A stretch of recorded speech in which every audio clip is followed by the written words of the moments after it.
За сега се уште непознати сторители ноќеска околу 1 часот и 30 минути ги опожариле двете возила на прилепскиот пратеник Петар Ристевски, паркирани пред неговата семејна куќа. Возилото од пратеникот е целосно пеплосано, а додека делумно изгорено и возилото на неговиот татко и двете паркирани едно до друго. Малку фалело од пожарот да биде опфатена и куќата, вели пратеникот Ристевски и додава дека целото седумчлено семејство во тој момент било дома. По дојава од комшиите дека нешто забележале, а и силна експлозија претходно имаше и татко ми во истиот момент кога се стрчав да слегувам по скали, исто и татко ми реагираше, ми свика. Кога излегов веќе возилото беше во пламен. Голема среќа што брзо реагираја против пожарната служба.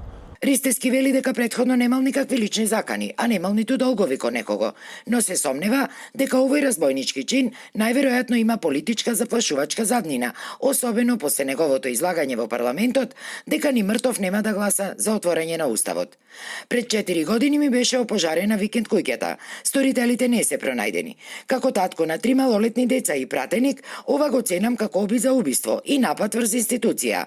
Затоа очекувам министерот Спасовски поднаитно да го расчисти овој случај, посочува Ристевски, а додека на сторителите им порача дека не им се плаши.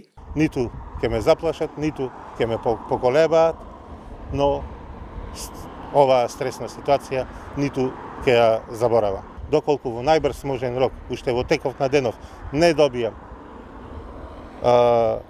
известување што, како е направено, не се откријат сторителите на овој гнасен чин, ќе сметам дека ова е уште една игра од, политички мотивирана.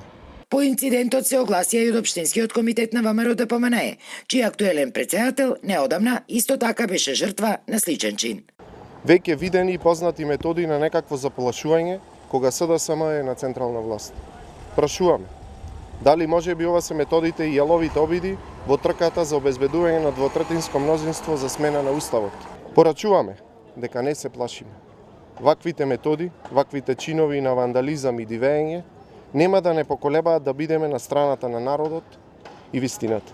Од СВР Битола го потврдија случајот и велат дека работат на неговото расчистување. Инаку пред само 20 на дена беше опожарено и возилото на директорот на јавното комунално претпријатие Комуналец, а сторителите се уште не се пронајдени.